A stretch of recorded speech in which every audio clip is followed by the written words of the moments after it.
அனைவருக்கும் வணக்கங்க. இன்னைக்கு நம்ம பார்க்க போறது கொடி உருளைங்க. இது பாருங்க, பாம்பு மாதிரி அப்படியே வளர்ந்துட்டு வராங்க பாருங்க, பெருசா போறாங்க பாருங்க. இப்போ நம்ம கொடி உருளைய ஒரு மார்ச் மாசத்துக்குள்ள அவ்வளவு நாள் தாங்க அது காய்க்கும். அதுக்கப்புறம் காய்க்காது. அறுவடை பண்ணிடுறோம் இல்லையா? பண்ணதுக்கு அப்புறமா இத நம்ம விதைக்காக சிலது எடுத்து வச்சுக்கணுங்க. மீதி நம்ம சமைச்சுக்கலாம்.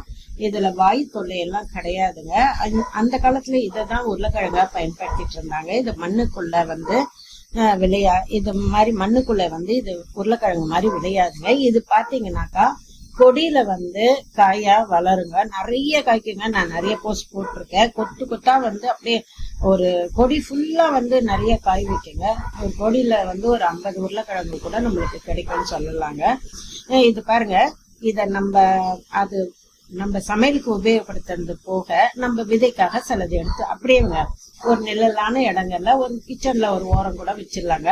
அப்புறமா பாத்தீங்கன்னா அதுல இருந்து இது மாதிரி முளை விட்டு இது மாதிரி வளர்ந்துருக்கோங்க. நீட்டமா வளர்ந்துட்டு போகுங்க. ஆகஸ்ட் மாசம் இதை கொண்டு போய் அப்படியே மண்ணுக்குள்ள ஊனி வச்சுட்டா கொடி நல்லா படர்ந்து நம்மளுக்கு நிறைய கிழங்குங்க அறுவடைக்கு கிடைக்குங்க.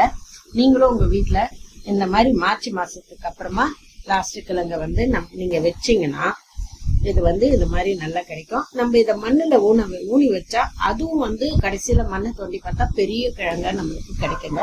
அனைவருக்கும் மிக்க நன்றிங்க.